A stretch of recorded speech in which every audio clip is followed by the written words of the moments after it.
আল্লাহ রাসূল বলছেন ইজা জানাল আবদু খরাজা আনহুল ঈমান, জিনা করতে লাগলে ঈমান বেরিয়ে যায়। জিনা করার সংজ্ঞাগুলো বললাম না আপনার কাছে? বললাম। হাত দিচ্ছে, এতদিন কথা হয়েছে, দেখা হয়েছে, পার্কে হাত দিচ্ছে, দেওয়া মাত্র কি এটাও কি ঈমানহীন? ছি ছি ছি, পায়ে যে হেঁটে গেল পার্কে দেখা করার জন্য, এটা কি জিনা না? ছি ছি ছি ছি ছি ছি, নাউযুবিল্লাহ, আস্তাগফিরুল্লাহ। আগামী 10 বছরে বাংলাদেশের 50% সন্তান সব জারজ হবে, জারজ হবে। কারণ অধিকাংশ যে বিয়েগুলো হচ্ছে এখন পেটে বাচ্চা আসার পরে, পেটে বাচ্চা আসার পরে। একজন বলছে যে আমার তো 3টা হয়েছে বিয়ে আগে। কিসের আগে? আর পালা গিয়ে যেগুলো হচ্ছে ওগুলো প্রথম আমি দিতে পারবো না। বুঝতে পারেন কথা?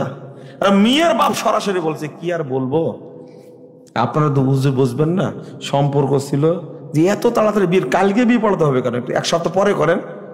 বলছে না না, আপনারা বুঝেন না, এই যুগের মানুষ তো আপনারা, কি বুঝি না। বলছি এই ছেলে মেয়ে ঘুটুমুটু করেছে, পেটে বাচ্চা আসছে, তাড়াতাড়ি বিয়ে না দিলে লজ্জা। বলছে আল্লাহ জানবে না যে বিয়ে হওয়ার 3 মাসের মাথায় বাচ্চা হয়ে গেছে? এই বাচ্চা কতদিন আগে বলেন?